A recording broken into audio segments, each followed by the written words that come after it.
तो उत्कृष्ट परिशातन कृति, उत्कृष्ट परिशातन कृति का जो स्वामी बताया है वह कौन सा, उसका स्वरूप कौन सा है। तो यहाँ पर हमको दो शब्द ध्यान में लेने हैं, एक है गुणित कार्मांशिक और एक है शपित कार्मांशिक। क्या नाम लिया मैंने? गुणित कार्मांशिक और दूसरा है शपित कार्मांशिक।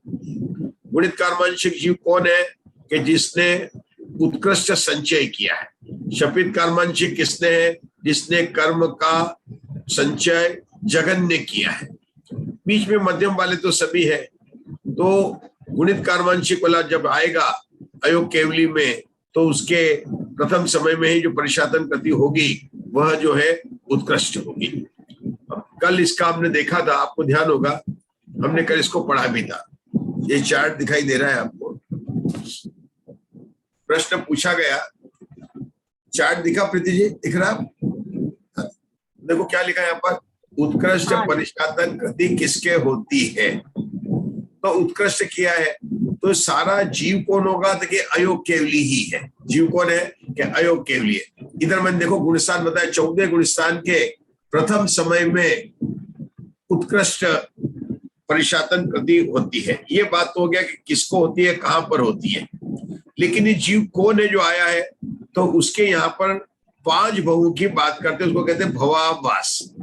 भवावास में क्या कहा? या देखो मैंने भव को लिखा है बी, 5 भव कैसे लिखे? या देखिए 5 पहले सप्तम नरक का 33 सागर का भव, उसके बाद में वो वापिस वहां से निकला कि 33 सागर की आयु के बाद में 7वें नरक का जीव नियम से जलचर और थलचर होगा। इसको पक्ष में नहीं ले गए, जल नभ में नहीं ले गए, जलचर थलचर में लिया। और यहाँ पर आचार्य ने उसको योनिनी तिर्यंच कहा है। हमने कल भी ध्यान दिया था, आशा बहन ने भी प्रश्न उठाया था, लेकिन आचार्य ने कहा जलचर तिर्यंच योनिनी है। बात यह है कि यहाँ पर उसका उत्कृष्ट संचय चल रहा है, क्योंकि फिर दूसरी बार नरक में आया, इतने काल तक उसका उत्कृष्ट संचय हो रहा है। ऐसा क्यों कहा? कि दूसरे नरक से दूसरी बार जब नरक में जाता है तो उसके अंतिम समय में आचार्यों ने उत्कृष्ट संगातन परिशातन कृति को घटित किया है। तो दूसरी बार नरक से निकलकर फिर जब जलचर और तलचर बना, तो यहाँ पर तिर्यंच योनिनी लेकर केवल तिर्यंच लिया, जलचर तिर्यंच कोई भी हो सकता है, मतलब वहां पर योनिनी ऐसा शब्द नहीं लिखा है। खैर, इसके बाद में इसको गर्भज मनुष्य बनाया। तो कुल कितने भव हो गए? उत्कृष्ट परिशातन कृति में भव कितने हो गए? कि 5 भव हो गए। 2 भव नरक के हो गए, 2 जलचर थलचर के हो गए और 1 मनुष्य का, 1 नरकी को, 1 नरकी तो हुए, त्रियंच के तो। मैंने थोड़ा म्यूट कर दिया कि इको हो रही थी ना। तो 2 भव नरक के बीच में 1 तिर्यंच का भाव है। उसके बाद में यहाँ पर दूसरे भव के अंत में उसका उत्कृष्ट संचय समाप्त हो जाता है। फिर ये जो है चौथा भव इसका जो है फिर वापस तिर्यंच का है। लेकिन छोटे दोनों भव कितने अंतर्मुट काल के लिए, क्योंकि मैं जल्दी से, और उसको बनाया मनुष्य बनाया, और मनुष्य बनाकर उसी भव के अंदर उसको कहा अयोग के लिए 14 गुणस्थान के अंदर पहुंचा दिया। तो इस जीव के 14 गुणस्थान के पहले समय में ही उत्कृष्ट परिशातन कृति होती है। इस प्रकार इसको कहेंगे भवावास। तो भवावास इसका कैसा हुआ कि 5 भवों की इसकी कहानी है। मतलब हमारे पास में नवला पुस्तक है, हम निकालेंगे फिर से पेज और इसको फिर से पढ़ेंगे, फिर चार्ट को हम फिर से देखकर समझ के करेंगे। ये एक बार समझ लेंगे ना तो आगे सब चीज में आएगा। आज हम पुनः पढ़ रहे हैं, पढ़िए उषा जी जे तेजस शरीर की उत्कृष्ट परिशातन कृति, नंबर पढ़ा था 350 है। तेजस शरीर की 340 होती है, जो जीव मध्य में अंतर मुहूर्त काल का अंतर देकर 33 सागरोपम स्थिति वाले 2 नारक भवों को प्राप्त करता है। ऐसा करते हुए जिसने उस भव में सद्भवत होने के प्रथम समय से लेकर दोनों बार उत्कृष्ट योग के द्वारा आहार को ग्रहण किया है, जो उत्कृष्ट वृद्धि से वृद्धि को प्राप्त हुआ है, उत्कृष्ट योग स्थानों को बहुत बहुत बार प्राप्त हुआ है, जगन्य योग स्थानों को बहुत बहुत बार नहीं प्राप्त हुआ है, अधः स्तन स्थिति स्थानों के निषेध के जगन्य पद को और उपरिम स्थिति स्थानों के निषेध के उत्कृष्ट पद को करता है। आयु की अंतर मुहूर्त शेष रहने पर योग स्थानों के उपरिम भाग में स्थित रहा है। अंतिम गुण हानि स्थान के मध्य में आमली के संख्यात भाग मात्र काल तक स्थित रहा है। बीच रम्य चरम समय में उत्कृष्ट योग को प्राप्त हुआ है।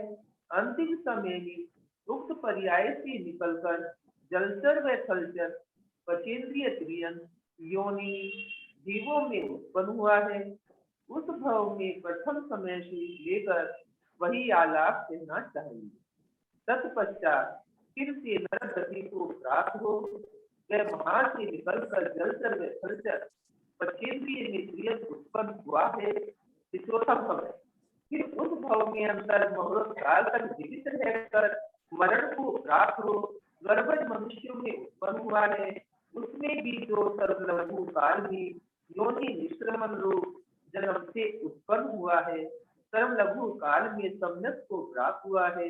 8 वर्ष का होकर संयम को प्राप्त हो, सर्वलघु काल में केवल ज्ञान को उत्पन्न करता है तथा सर्वलघु काल में जो शैली की अवस्था को प्राप्त हुआ है, उस प्रथम समयवर्ती अयोग के लिए तेजस शरीर की उत्कृष्ट परिशासन गति होती है, जिससे अनुत्कृष्ट परिशासन गति है।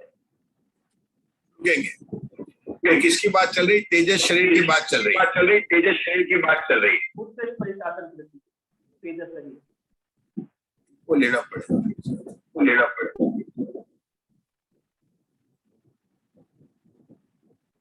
इको क्यों आ रहा है आज?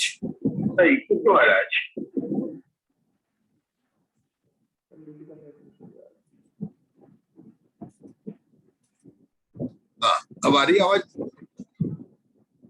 क्लियर आ रही है। तेजस शरीर की, हाँ, तेजस शरीर की उत्कृष्ट परिशातन कृति किसके होती है, स्वामी की बात बता रहे हैं। हमने इसको प्रकरण को कल भी पढ़ा था और परसों भी पढ़ा और आज फिर से पढ़ रहे हैं। हम आपको बताएंगे। पहले ये तो देखिए परिशातन का अर्थ क्या है। परिशातन का अर्थ है कि तेजस शरीर के परमाणु को केवल छोड़ना, ग्रहण नहीं करना, इसको कहना। अब संसार अवस्था में अनादिकाल से तेजस परमाणुओं का ग्रहण तो होता ही आ रहा है और संगातन परिशातन गति चल ही रही है, संगातन परिशातन चल रही है। ये उषा जी आपका कभी म्यूट ऐसा है कर नहीं है। लीजिए।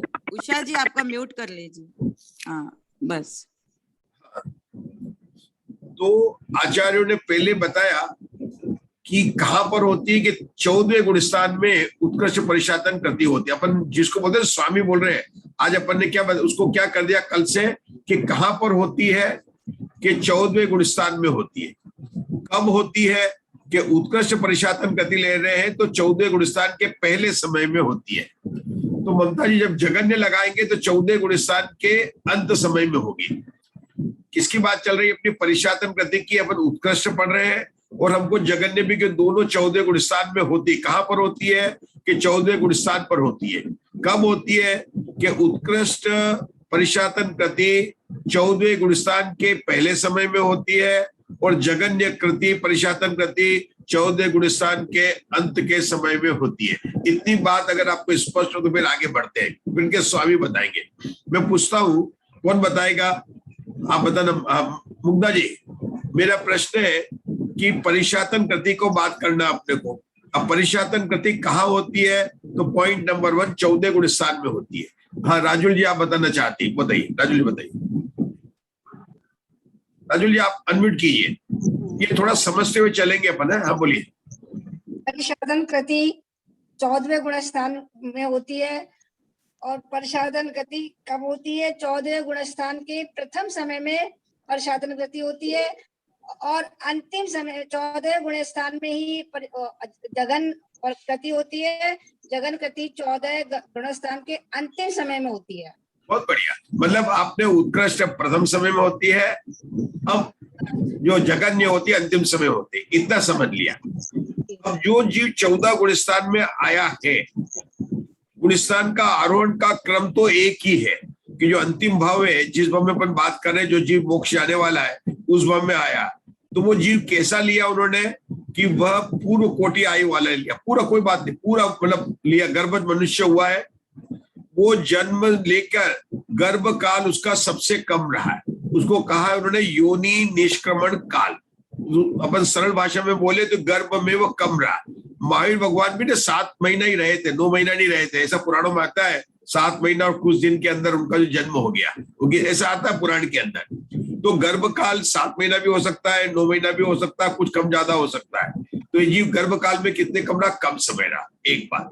दूसरा, अपन जानते हैं कि 8 वर्ष में सम्यक दर्शन को प्राप्त किया, लेकिन 8 वर्ष हम कब लेते हैं? जन्म लेने से। लेकिन यहाँ पर आचार्य ने बताया कि योनि में जो 7-8 महीना है उसको भी 8 वर्ष से घटाकर उसके पहले ही उसने जो है सम्यक दर्शन को प्राप्त कर लिया।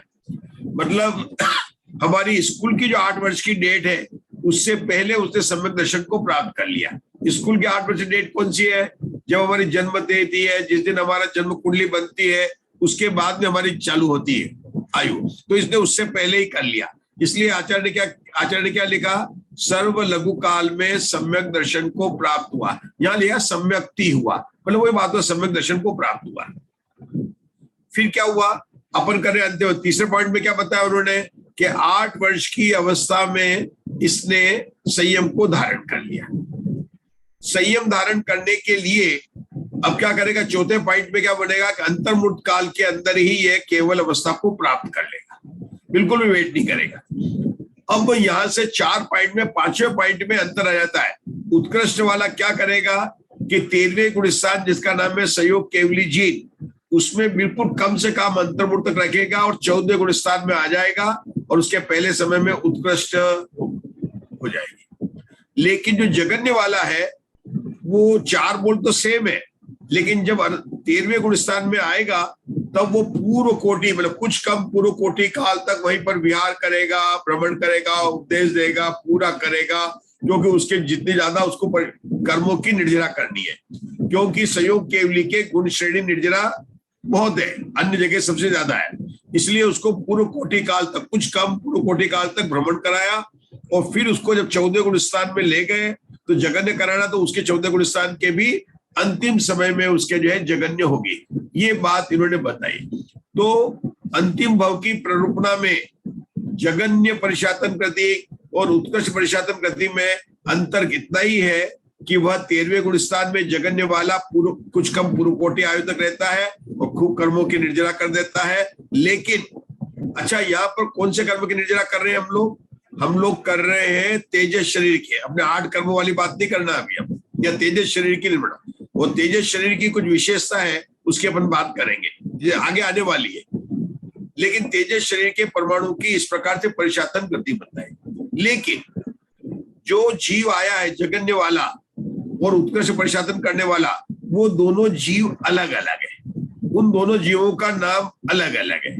जो जगन्य परिशातन करने वाला है वह कैसा जीव है? वह शपित कार्मांशिक जीव। क्या नाम है उसका? शपित कार्मांशिक जीव। और ये उत्कृष्ट करने वाला कौन सा है? गुणित कार्मांशिक जीव। गुणित कार्मांशिक जीव किसे कहते हैं? जिसने कर्मों का संचय उत्कृष्ट पद से उत्कृष्ट संचय किया, उसे कहते हैं गुणित। और जिसने कर्मों का संचय कम किया है, बिल्कुल मिनिमम किया है, उसको कहते हैं शपित कार्मांशिक जीव।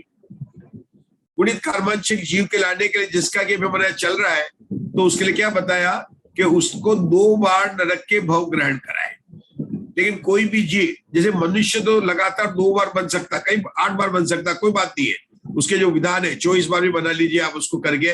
लेकिन लगातार कोई भी जीव नारकी के 2 भाव धारण नहीं कर सकता, देह में भी ये नियम है। इसलिए उसको निरंतर से 1 भाव बीच में कराना पड़ा। तो वो पहले बार सप्तम नरक में गया, सप्तम नरक में जाने के बाद में वो तिर्यंच हुआ, लेकिन हमें शीघ्र ही उसको लाए। तो जो तिर्यंच की सबसे जगन्य आयु है वह अंतर्मूर्त है। यहाँ पर उन्होंने योनिनी लिया, तिर्यंच योनिनी लिया है। उसका कारण संचय में योनिनी वाले के कर्म का संचय अधिक होता होगा, क्योंकि बाद में उन्होंने योनिनी नहीं लिखा। कल आशा ने बताया था कि दोनों में लिखा तिर्यंच योनिनी लिखा। क्या लिखा? तिर्यंच योनिनी लिखा। कोई बात नहीं, अंतर्मुक्त का भाव क्या। फिर दूसरे भाव में भी फिर वो नरक में आया। उसके बाद में अंतर्मुक्त वापिस जलचर थलचर बनकर उसको अंतिम भाव मोक्ष का बनाया, जिसके अपन ने 5 पॉइंट पढ़ने के लिए थे।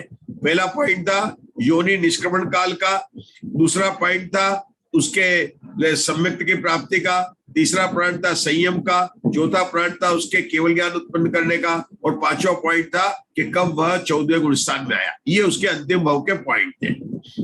दो तिर्यंज के भाव के पॉइंट हमने देख लिया, एक योनिनी तिर्यंज लिखा है और एक योनिनी लिखा, लेकिन दोनों में जलचर और थलचर तिर्यंज, दोनों की आयु अंतर्मूर्ति कम से कम समय रखा है। अब इसने संचय का कार्य कहां पर किया कि इसने संचय का कार्य नरक में किया, क्योंकि उत्कर्ष संचय के लिए, क्योंकि स्थिति कब ज्यादा पड़ेगी जब संक्लेश ज्यादा होंगे, तो इस जीव को नरक में रखा। अब नरक में किस प्रकार से संचय किया उसके कुछ बोल है। वो बोल किसके है कि योग, उसका योग कैसे रहा, वह कैसे योग की वृद्धि को प्राप्त हुआ, द्विचरम चरम समय में कहां पर रहा, ये बोल है उसके। उस बोल के दोनों बार वो के वही बोल है, कोई अंतर नहीं है। तो उन बोलों को यहाँ पर आचार्य ने एक साथ लिखा कि जो अंतर्मुख, पहले लिखा ना उसका, जो जीव मध्य में अंतर्मुख काल का अंतर देकर, मध्य में अंतर काल का अंतर देकर मतलब दो नरक के भाव में, मैं पुस्तक से पढ़ रहा हूँ 200 कौन से पेज है मेरे 340 पेज है, मतलब 340 पेज में सबको मिला ना बराबर है, क्योंकि पुस्तक सबके है। तो जो जीव मतलब कौन सा जीव, जिसके उत्कृष्ट परिशातन कृति घटित करनी है, तो जो जीव मध्य में अंतर्मुख, किसके बीच में, दो नरक के भव के बीच में अंतर्मुख काल तक 33 सागरोपम स्थिति वाले दो नारक भव को प्राप्त करता है। तो ये उसका बताया, बायोडेटा बताया कौन सा जीव है कि दो नरक के भव कर रहा लगातार, बीच में एक अंतर्मुख का तिरंज का भव है। ऐसा करते हुए जिसने उस भाव में, कौन से भाव में लेना, दोनों नरक के भाव में, उस भाव मतलब नरक का पहला भाव और नरक का दूसरा भाव, क्योंकि दोनों में बात एक है, आचरण दो बार ने लिखा, उस भाव में किया। अब इसका पॉइंट है, पहला पॉइंट क्या, नरक के भाव का, जैसे अपने अंतिम भाव मनुष्य भाव के 5 पॉइंट घटाए थे, अब अपन नरक के भाव के 5 पॉइंट, कौन से पॉइंट है, पहला पॉइंट है तदभवस्थ होने के प्रथम समय को लेकर दोनों भाग, दोनों नारकों के भाव में उत्कृष्ट योग के द्वारा आहार को ग्रहण करता है। इसका मतलब क्या हुआ, तदभवस्थ मतलब जब वो आहार ग्रहण करता है तो शीघ्र ही मतलब जो करता है और उत्कृष्ट योग के द्वारा आहारक होता है। तुम्हें पता ना ऋजु गति से आया कि किससे आया तो उसके करेगा, लेकिन जब भी वो आहार ग्रहण करेगा, यहाँ पर कौन से आहार ग्रहण की बात करनी, तेजस वर्गणा को ग्रहण करेगा। वो तो पहले समय में ग्रहण करेगा, तो तेजस वर्गणा को तदभवस्थ होना मतलब उस भाव में आने के प्रथम समय से लेकर दोनों बार उत्कृष्ट योग से आहार को ग्रहण किया। यहाँ पर इसको संघातन इसलिए नहीं कह रहे हैं कि इसके पिछले भाव से और अभी में कोई ब्रेक नहीं हुआ था, इसके लगातार चला आ रहा है, मतलब जीव का तेजस का चल रहा है ना, तो यहाँ भी उसने नरक के भाव में उत्कृष्ट योग से आहार को ग्रहण किया। यह पहला पॉइंट हुआ नरक के पॉइंट वाले। दूसरा पॉइंट क्या हुआ कि अब उत्कृष्ट वृद्धि से वृद्धि को प्राप्त हुआ। इसको समझना, अपने को समझने के लिए एकांत अनुवृद्धि लेना है कि उसकी वृद्धि योग की बढ़ती रही है तो उसको वृद्धि को प्राप्त हुआ। तीसरा पॉइंट क्या है, उत्कृष्ट योग स्थानों को प्राप्त हुआ। ये बात किसकी आशा में, परिणाम योग स्थान की बात लेना है। जब एकांतानुवृद्धि हो जाए क्या मुग्धा जी, तो परिणाम योग शुरू हो जाएंगे, और परिणाम योग घटेंगे भी बढ़ेंगे भी, क्योंकि 33 सागर तक ऐसा नहीं हो सकता है कि वह केवल उत्कर्ष में रहे, केवल जगत में भी योग तो बदलेंगे, बहुत बड़ा लंबा काल है, तो उसके छोटे भी होंगे, ये भी अधिक होंगे। लेकिन आचार्य कहते हैं कि ठीक है, जब ऐसा नहीं कहते कि जगत योग नहीं स्थान को नहीं हुआ, लेकिन अधिक बार वह उत्कृष्ट योग स्थान को प्राप्त हुआ, और साथ में जगन योग को बहुत बार प्राप्त नहीं करता है, नहीं ऐसा है। अब अधस्तन स्थिति, ये हो गया तीसरा पॉइंट। ये बात थी योग स्थान की, योग से संबंध है कर्म परमाणु का आने का। अब क्या बात चल रहा है, अभी तक तो कर्म परमाणु के आने की बात चल रही थी, अब यहाँ बात चल रही है स्थिति की। किसकी बात चल रही है, स्थिति स्थान। ये इस पॉइंट में कौन सी बात चल रही है, स्थिति स्थान। हमें पता है ना कि तेजस शरीर की भी गुणानियां निषेक रचना वगैरह होती है, तो उनकी जो स्थितियां है, जब कर्म परमाणु का बंटवारा होता है निषेकों के अंदर, तो कितना होता है कि भैया वो नीचे में इस निषेकों में कम, ऊपर में कम देता है, मतलब 6 से घटाते घटाते देता है। आप लोग जानते ही होंगे कि नीचे के निषेकों में सबसे ज्यादा मिलते, पहले निषेक में मिलते हैं, उससे दूसरे में 6 से घटते हुए फिर 3 से, ऐसे घटते घटते जहां पर आधे हो जाते हैं वहां पर एक गुण हानि शुरू हो जाती है।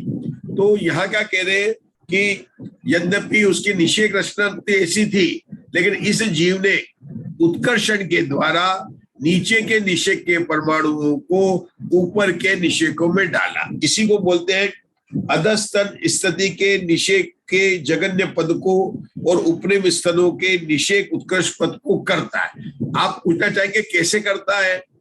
देखिए, उत्कर्षण के द्वारा। उत्कर्षण कैसे हो रहा है? उत्कर्षण कैसे हो रहा है? नारक का भाव है, संक्लेश भाव है। अगर संक्लेश है तो स्थिति बढ़ेगी, संक्लेश है तो स्थिति भी बढ़ेगी।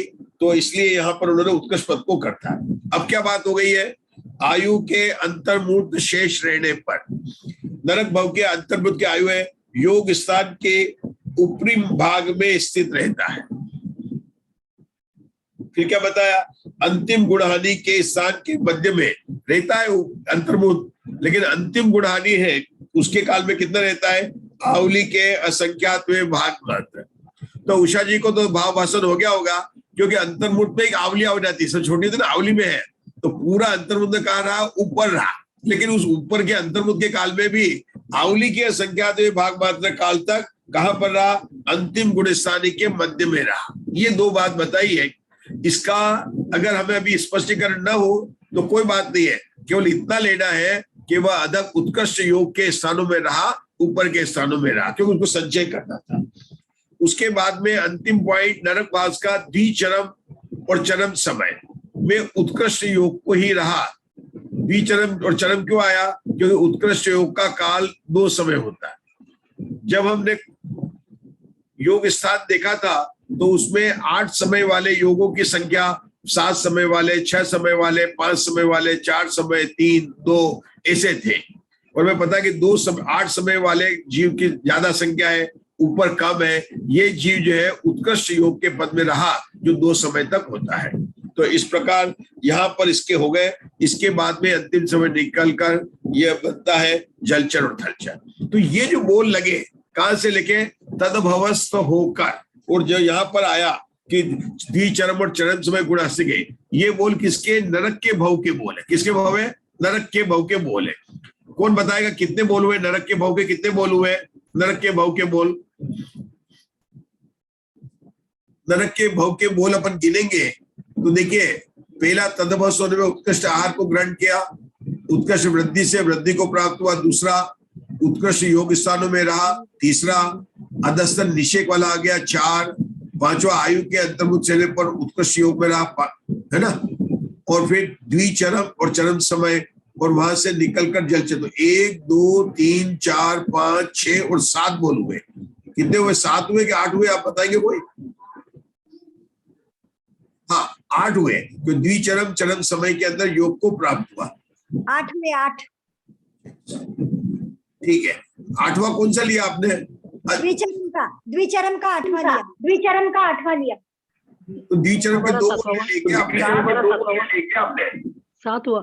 जो एक लगेगा ना, ये जघन्य योग स्थानों को बहुत बहुत बार नहीं करता, ये एक में लगेगा। उत्कृष्ट योग स्थानों को बहुत बहुत बार प्राप्त हुआ है, जघन्य योग स्थानों को बहुत बहुत बार नहीं प्राप्त हुआ, ये एक लगेगा। लेकिन हम जो है ना उसको एक ही ले रहे हैं। 80 और 89 हो गया। उसको एक ही लिया है। इसीलिए 7 हो गए। ठीक है, कोई बात नहीं। ये क्या हो? आपकी आवाज फिर हो रही है। खैर, हम समझ गए 7 या 8, उसमें अंतर यही पड़ रहा है कि अब उसको 2 बोल लेना है कि 1 बोल लेना, उत्कृष्ट का और जगन्य का 1 लेना। क्योंकि इस तरह से निषेक वाला भी हमने 1 ही लिया, मतलब जगन्य पद और उत्कृष्ट पद। अधस्थ निषेकों के जगन्य पद को करता है और उपरिम निषेकों के उत्कृष्ट पद को करता है। तो दोनों को अपन ने 1 ही पॉइंट लिया है। तो इस तरह से करने पर यहाँ पर जो है पॉइंट कितने हुए? 7 पॉइंट अपने हो गए। और 5 पॉइंट कोई फर्क नहीं पड़ता। अब 8 बोले तो भी ठीक है, 7 बोले भी ठीक है, हम समझ रहे हैं, छूटा कुछ नहीं है। तो अपने और 5 पॉइंट उसके होते हैं। इस तरह से ये करता है। तो ये बात अगर समझ में आ गई है तो हम उसको फिर से आगे बढ़ते हैं। मनीषा जी, आप बताना चाहेंगे, कोई रिपीट करना चाहेगा इस चार्ट को देख के क्या बात चल रही है? अपने उत्कर्ष परिशातन कृति किसके होती है? कौन बताना चाहेगा?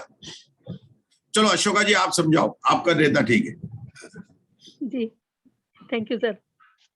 उत्कृष्ट प्रशासन की गति अयोग केवली के होती है और अयोग केवली के प्रथम समय में होती है। और यह जीव जो है 2 बार नरक में होके आता है और पहले नरक भव को एक बार ग्रहण करता है, तो वहां पर उत्कृष्ट योगों से ही आहार को ग्रहण करता है, तेजस शरीर के तेजस के आहार को ग्रहण करता है। फिर उत्कृष्ट वृद्धि से वृद्धि को प्राप्त होता है। योग स्थानों से ही बहुत बार उत्कृष्ट योग स्थान होते हैं, पारणामिक वाले योग स्थान जो है। फिर और उत्कृष्ट योग स्थानों को प्राप्त करके फिर अधस्तन जो है स्थिति स्थानों से जो है उसके निशेष को जगन्य पद को उसके ऊपरी स्थानों में उत्कृष्ट पद को करता है उनके अधस्तन से।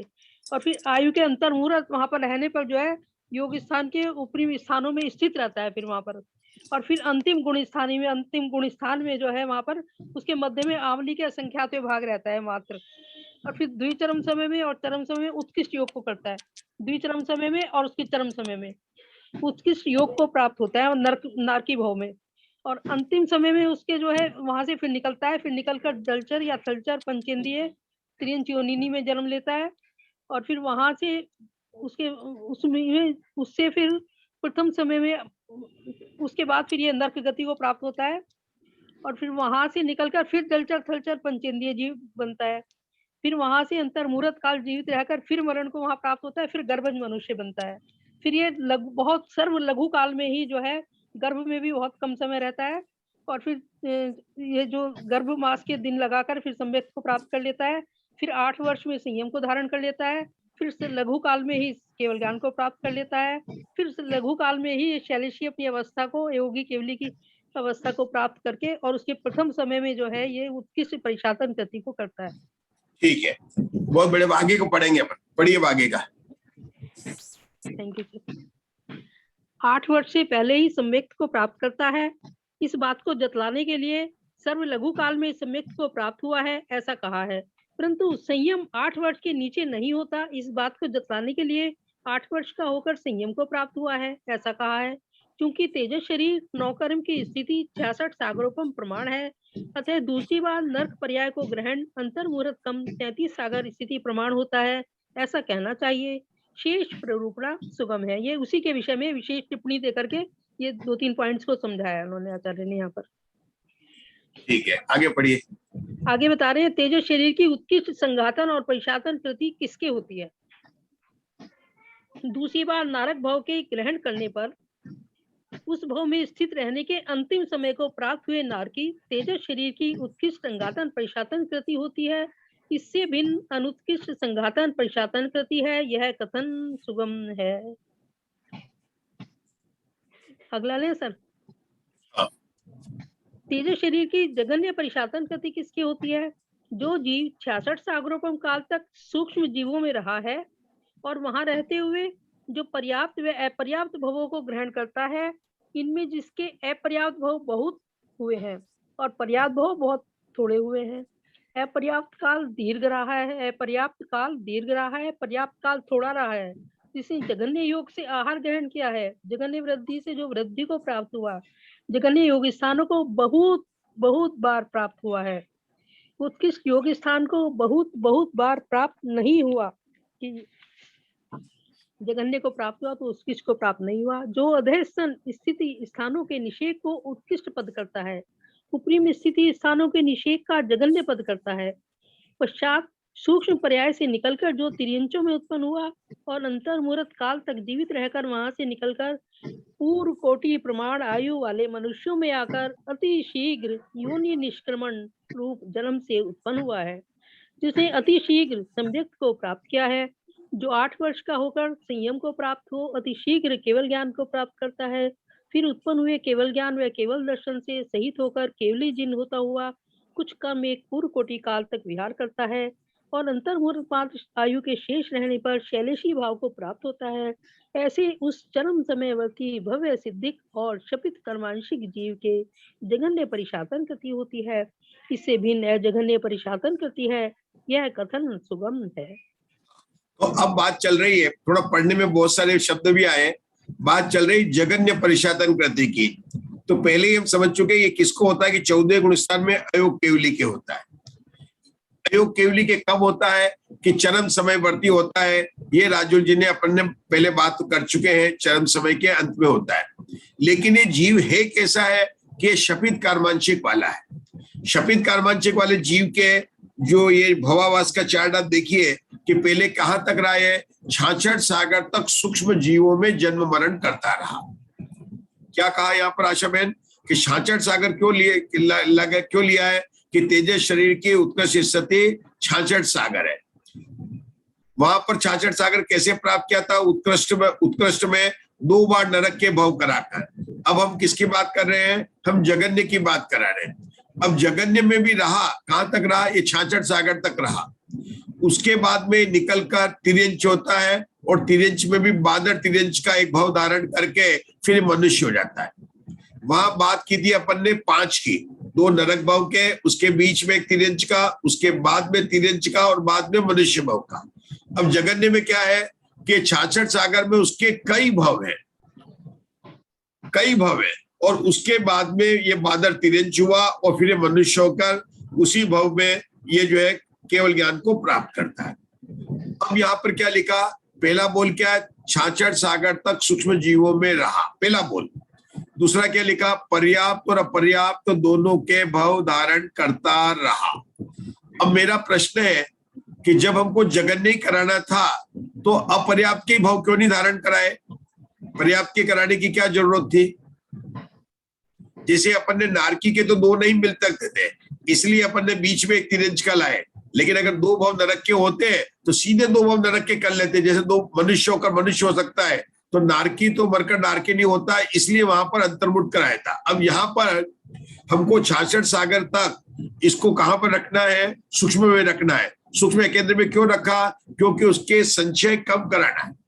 वहां पर संचय अधिक कराना था, यहाँ पर संचय कम कराना था। प्रश्न क्या किया उषा दोषी मैंने कि इसको पर्याप्त अपर्याप्त क्यों कराया? क्योंकि पर्याप्तों के योग और कम हो, अपर्याप्त के और कम होगा, तो उसको हमेशा अपर्याप्त करना है। इसका उत्तर मैं ही दे रहा हूं, आपको तो सब सोचना है कि ऐसा लिखा है यहाँ पर, दूसरे बोल उत्तर तो मैं दे रहा हूं, आप चिंता नहीं करने का। ठीक है, क्यों रहा पर्याप्त अपर्याप्त के कि सूक्ष्म पर्याप्त? आप हाँ बताने जाए, आप बताने जाए। अपर्याप्त के भाव 6012 ही होंगे, पर्याप्त में ज्यादा रहेगा और अपर्याप्त में कम। लगातार अपर्याप्त में नहीं रह सकता जी। हाँ, उसका जो कारण है ना कि जो कारण है ना कि चाहे वो एक भाव की, चाहे वो आप म्यूट करो उषा जी, म्यूट करो। आवाज आ रही है? आवाज नहीं आ रही है। हाँ, अब आवाज आएगी। सूक्ष्म की एक भाव करेगा अपर्याप्त का, उसकी आयु होती है अंतर्मुठ। पर्याप्त की भी अंतर्मुठ होती है, इससे ज्यादा नहीं होती है। और लेकिन पर्याप्त अपर्याप्त पर्याप्त अपर्याप्त पर्याप्त करे तो ऐसा सूक्ष्म के अंदर वह असंख्यात लोक प्रमाण काल तक रह सकता है। मतलब उसका कितना है? असंख्यात लोक प्रमाण तक काल है। अभी अभी हमारा मधु जी ने पढ़ा है, कालांड योग में बहुत इसका प्रकरण हुआ है। सिर्फ मधु जी में पूछ नहीं रहा हूँ, याद दिला रहा हूँ, ये प्रकरण आप अभी कालांड योग में पढ़ चुके हैं। क्या बोला है कि सूक्ष्म में अपर्याप्तों की आयु कितनी होती है, सूक्ष्म में पर्याप्तों की आयु कितनी होती है कि दोनों की अंतर्मुठ होती है। और उसको लगातार रखे अंतर्मुठ, तो अंतर्मुठ से ज्यादा अपर्याप्त नहीं सकता है, लेकिन पर्याप्त अपर्याप्त पर्याप्त अपर्याप्त पर्याप्त करे तो बहुत लंबे काल तक रह सकता है। उस काल का प्रमाण तो असंख्यात लोग बताया, लेकिन हमने अभी चूंकि हमें तेजस शरीर की घटित करना है, इसलिए 66 सागर तक उसको रखा। ये कर्णान योग की विशेष बात है, जो कालांड योग के स्वाध्याय वालों को तो बिल्कुल इसमें हर्ष उत्पन्न होने वाला है कि वहां पर उन्होंने पढ़ा कालांड योग में कि सूक्ष्म निगोद का संग्रह की अपेक्षा कहेंगे, संग्रह की अपेक्षा कहेंगे इतना काल, संग्रह की अपेक्षा कहेंगे इतना काल। हाँ, संग्रह की अपेक्षा हो गया इतना काल, लेकिन संग्रह की अपेक्षा भी सूक्ष्म में रहे तो उसको अंतर्मूर्त पर्याप्त अपर्याप्त पर्याप्त अपर्याप्त करना पड़ेगा। मतलब ये बता, तब जाके वो अनंत काल वो करता ही है, ऐसा नहीं करता। हर एक जीव जो एकेंद्र में रह रहे हैं अनंत काल तक करता रहता है।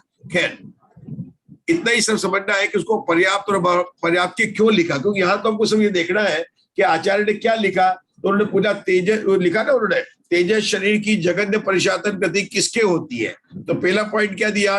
जो जीव 66 सागरोपम काल तक सूक्ष्म जीवों में रहा, बराबर है। तो सूक्ष्म एकेंद्र जीवों में रहा, दूसरा पॉइंट विशेष करके आचार्य कहते हैं वहां रहते हुए जो पर्याप्त व अपर्याप्त के भाव को ग्रहण करता है, जरूरी है।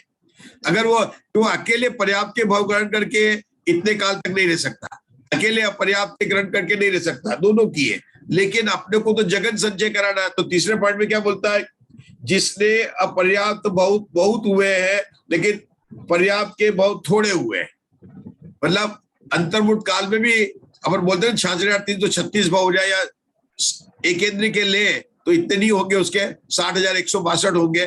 तो जितने भी भाव धारण किए, लेकिन भाव की संख्या कौन सी ज्यादा थी, अपर्याप्त भाव की। काल किसका ज्यादा था, अपर्याप्त का था। लेकिन रहा किसमें, दोनों पर्याप्त और अपर्याप्त। एक होता है भाव, मतलब कितनी बार एकेंद्रीय अपर्याप्त हुआ, कितनी बार एकेंद्रीय अपर्याप्त, कितनी बार एकेंद्रीय पर्याप्त हुआ, ये उसको कहते हैं भाव। 4 बार मनुष्य हुआ, 2 बार नारकी हुआ, इसको कहते हैं भावों की संख्या।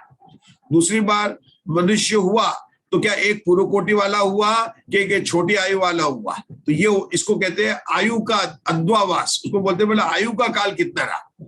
फिर से बोलता हूं मैं, हमको ऐसा जीव लिया है जिसको 66 सागर तक सूक्ष्म एकेंद्रियों में रखा, एक पॉइंट। अब सूक्ष्म एकेंद्र में रखा तो उसके पर्याप्त के भाव भी हुए और अपर्याप्त के भाव भी करे। क्यों करें कि केवल पर्याप्त करते करते वह नहीं रह सकता इतने काल तक, तो पर्याप्त के किए, अपर्याप्त के किए। तीसरे पॉइंट में क्या बताया कि किए तो दोनों के, लेकिन अपर्याप्त के ज्यादा किए, पर्याप्त के कम किए।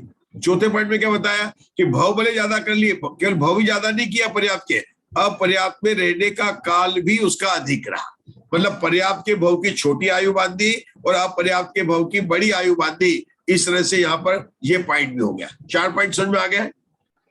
उसके बाद में आगे का पॉइंट क्या है, अब आगे के पॉइंट वही है कि अब उन्होंने लिया कि आहार ग्रहण करेगा, तो आहार ग्रहण करने का क्या आगे का पॉइंट क्या लिखा है यहाँ पर, देखिए पढ़िए आप लोग, मैं पढ़ रहा हूँ। दीर्घ काल था जिसने जगन योग से, जगन्य योग से आहार ग्रहण किया है, जगन्य वृद्धि से जो वृद्धि को प्राप्त हुआ। तो जगन्य योग से आहार करने का मतलब ये वही हो गया तद्भवस्थ होके जो अपने कहा था आहार ग्रहण करने का। तो आहार भी हर समय जब भी उसने भ्रव किया, अब ये देखो जब अपर्याप्त का करेगा तो इसकी एक भी पर्याप्ति पूर्ण नहीं होगी, और जब पर्याप्त का ग्रहण करेगा तो उसकी सारी पर्याप्ति पूर्ण होगी। रूल तो वही है उसके, चाहे वो पर्याप्ति 4 हो, एकेंद्रीय है ना मंजुला जी, तो एकेंद्रीय में पर्याप्ति केवल 4 ही होगी, 6 नहीं होगी। अपने कहा था ना पंचेंद्रीय संगी के 6 पर्याप्ति, असंगी के 5 पर्याप्ति और एकेंद्रीय के 4 पर्याप्ति। अपना शाम का विषय चल रहा है मंजू जी।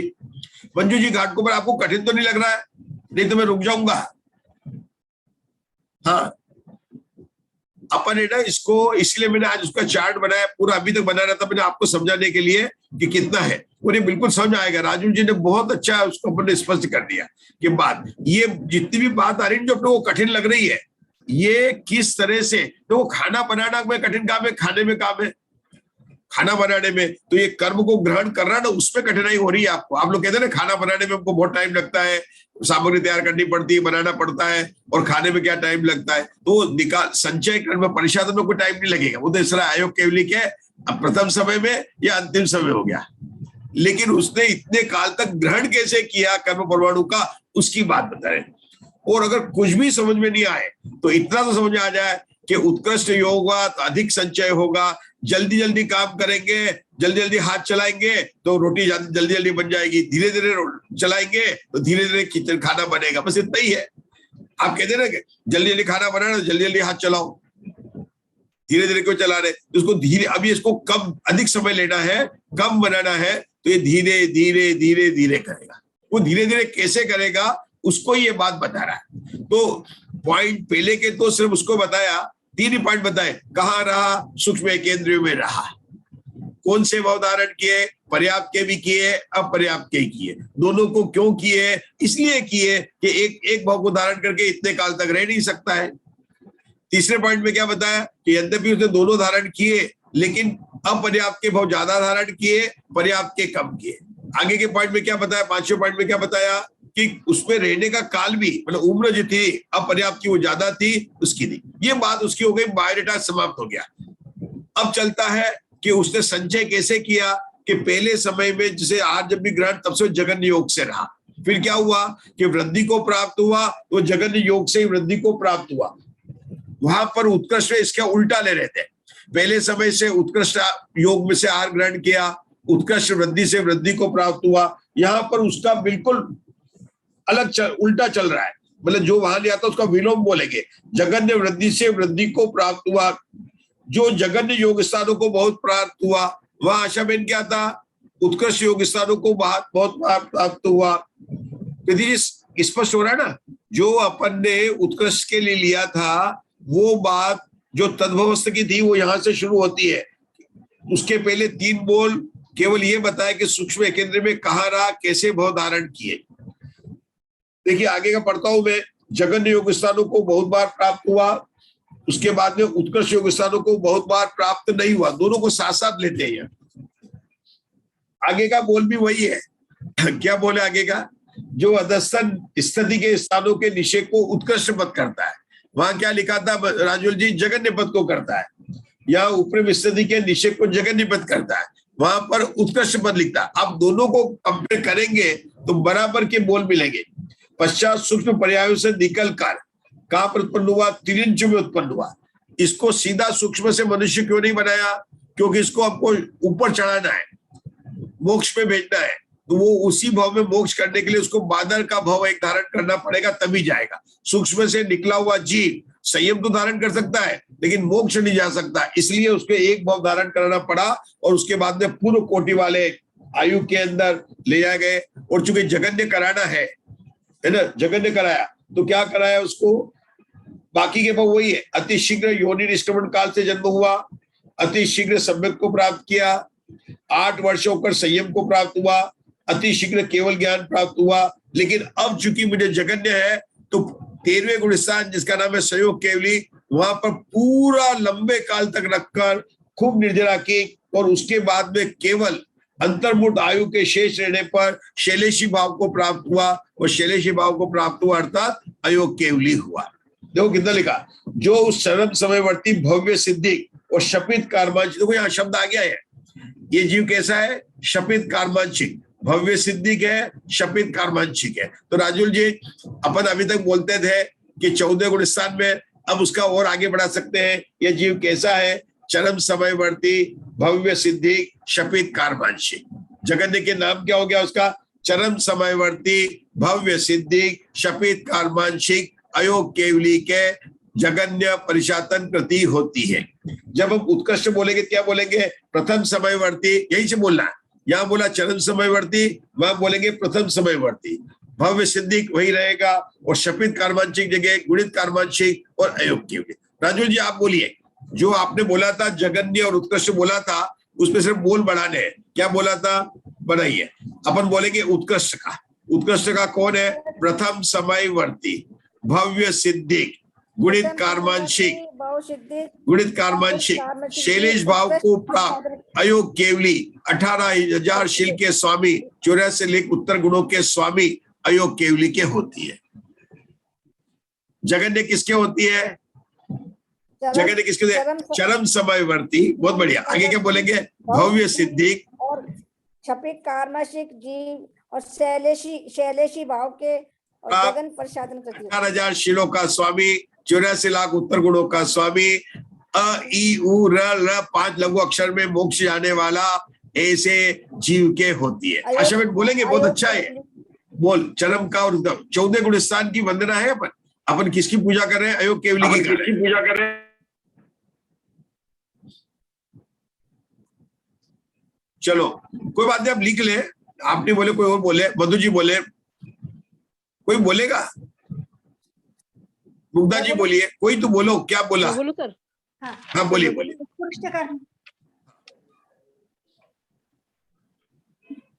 मैं बोलूं, कोई बोल नहीं रहा है, मैंने बोला है। हाँ अशोक जी आपसे बोला, बोला सर मैं बोलती हूँ। हाँ बोलो, मैं बोलूं, हाँ बोलो। हाँ चलिए आप बोलिए।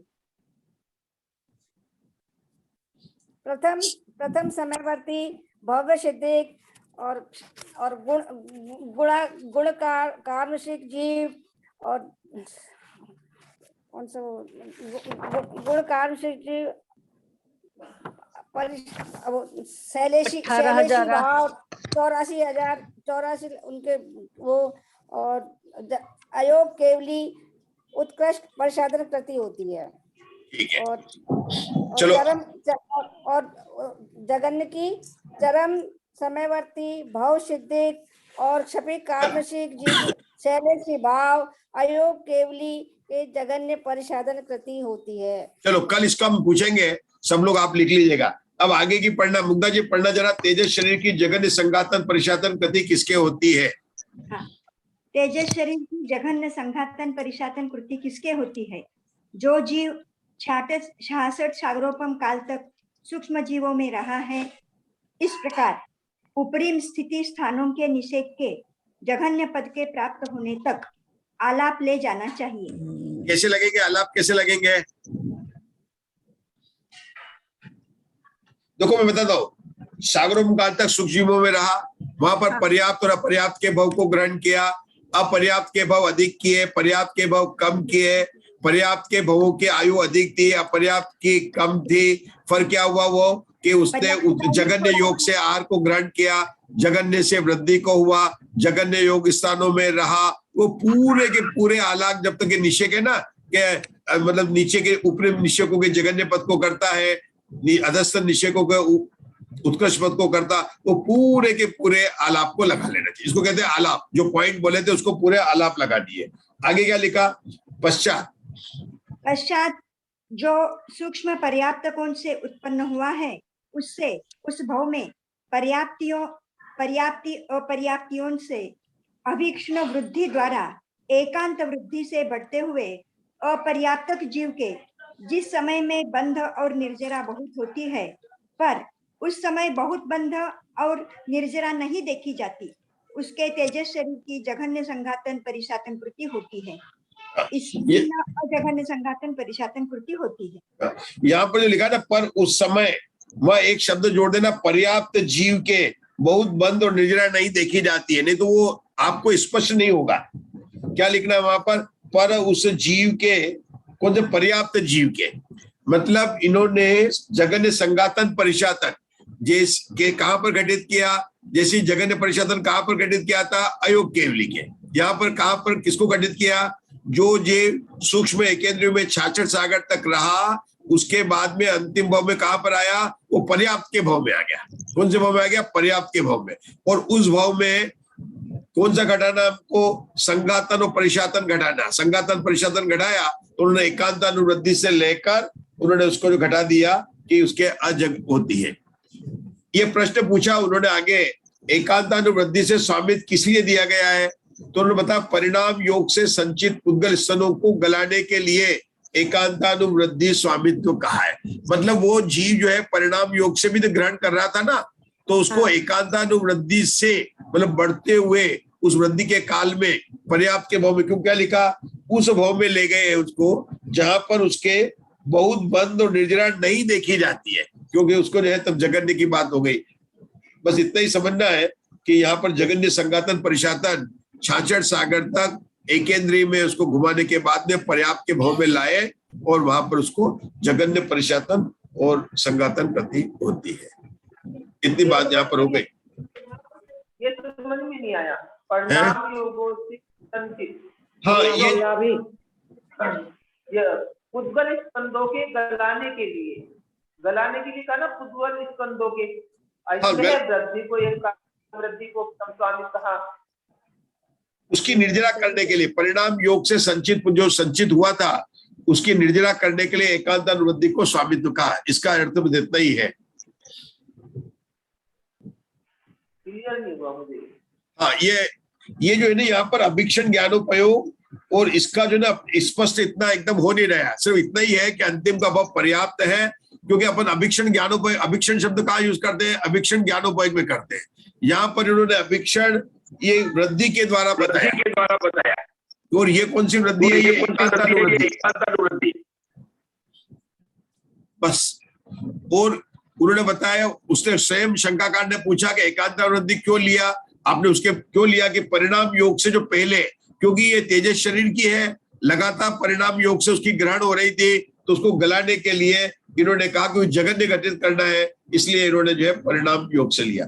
ये जो दोनों वाक्य है ना कि बहुत ये इतने स्पष्ट नहीं हो रहे हैं अपने को कि उसके उससे उस भाव में पर्याप्तियों के अभिक्षण वृद्धि द्वारा एकांत वृद्धि से बढ़ते हुए अपर्याप्त के जीव के जिस समय बंध और निद्रा बहुत होती है, पर उस पर मतलब ये बताया, पहले बता रहे हैं कि अपर्याप्त भाव के समय में बंध और निद्रा बहुत होती है, लेकिन जिस पर हम जगन्य संघातन परिशातन घटित कर रहे हैं उस समय, लेकिन यहाँ पर मैंने एक शब्द आपको ऐड करने के लिए बोला है, पर्याप्त जीव के, क्योंकि जिस पर घटित कर रहे हैं वो जीव यहाँ पर नहीं लिखा है, लेकिन जब तक आप वो लिखेंगे नहीं कि कौन सी बात करें, पर्याप्त जीव के बंध और निर्जरा नहीं देखी जाती है, उसके उन्होंने बताया।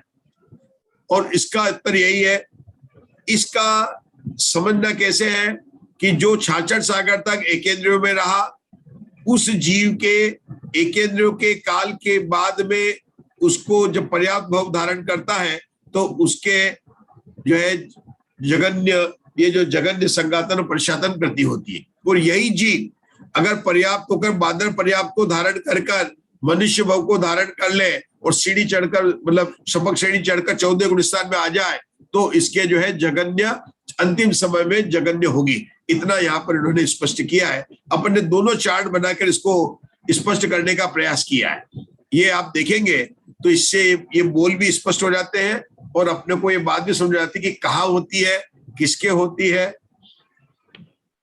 और जो एक पॉइंट ये जो है ये आगे अपन जब पढ़ेंगे अल्पबहुत में जहां पर स्पष्ट होगा, आप भी ध्यान रखिएगा, हम भी ध्यान रखेंगे कैसे इसका किया है यहाँ पर। क्योंकि अपन जगन्य संघातन परिशातन कब लेते हैं कि वो तो हर समय चलती है, जैसे औदारिक शरीर की है तो संघातन परिशातन तो चल ही रही है, लगातार चलती रहती है।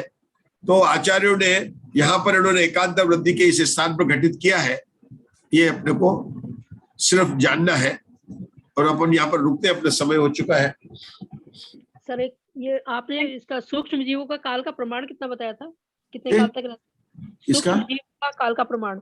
इसका सूक्ष्म जीवों का ऐसा है, काल का प्रमाण नहीं, कोई भी जीव है सूक्ष्म केंद्र में रहने वाला, तो अगर वो केवल पर्याप्त का आयु बांध देगा तो अंतर्मुठ की बंधेगी, अपर्याप्त की बांधेगा तो भी अंतर्मुठ, दोनों की आयु अधिक से अधिक वो होगी।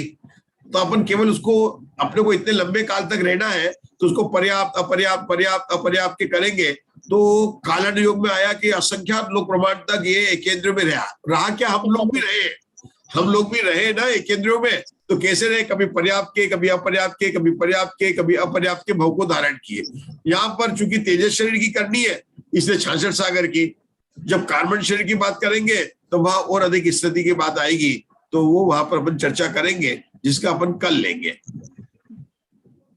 पंडित जी, हाँ एक बात कहनी थी, यहाँ पे जो योनिनी शब्द आया है ना, हाँ, हाँ, तो वो प्राकृत में नहीं है, खाली तिरिख जोनी ऐसा लिया है, योनिनी ऐसा नहीं लिया। पान क्रमांक 340 पे 8वीं लाइन है। हाँ। कौन से पर? 340 पेज पे बुक में 8वीं लाइन है, जलचर थलचर पंचिंदीय तिरिख जोनी एसु, नहीं तो योनिनी होगी तो योनिनी एसु ऐसे लिखते थे ना। हाँ। तो योनि चाहिए, वो योनिनी नहीं चाहिए, आप देखना जरा। बराबर। अब उन्होंने जो अर्थ किया है उसको मैंने देखा है, और इसका कारण अपन ने कल भी आशा मैंने पूछा था, लेकिन उन्होंने जो हिंदी के अर्थ में लिखा है कि पंचेंद्र तिरंज योनिनी लिखा है। कौन सा? पहली बार 7वें नरक में गया, फिर पंचेंद्र तिरंज योनिनी में आया, फिर दूसरी बार 7वें नरक में गया और बाद में लिखा। लेकिन आप प्राकृत से बोलते हैं तो उसमें पंचेंद्र तिरंज योनिनी तो लिखा है, तो योनिशु लिखा है।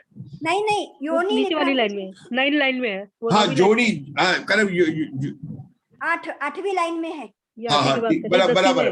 जो लिखा ना निष्क्रमेण, वो जोनिनी निष्क्रमेण यानी जोनी निष्क्रमेण यानी योनि का निष्क्रमण। बराबर है। हाँ। हो सकता है अर्थ करने में होगा, तो अपने को तो इतना याद रखना अभी नहीं, क्योंकि जो अर्थ करने वाले हैं, हो सकता है कि टाइपिंग मिस्टेक भी हो गई हो, लेकिन अपने को तो इतना जानना है कि 3 इंच के भाव उसने धारण किया अंतर्मुंड काल का और वहां से निकला। लेकिन आपने अच्छा बताया, देखते हैं उसको, मैं भी देखूंगा वहां। ठीक है, हाँ, 8वीं लाइन है। हाँ 8वीं लाइन में देखता हूँ। चलिए रुकेंगे, अपना समय हो चुका है। जिनवानी स्तुति को उषा आंटी खेकरा वालों को बोला था।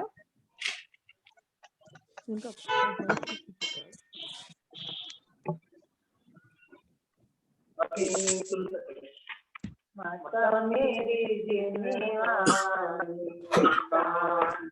तेरी प्यारी है, तू है मेरी जान सरिता, हम तेरे पुजारी है।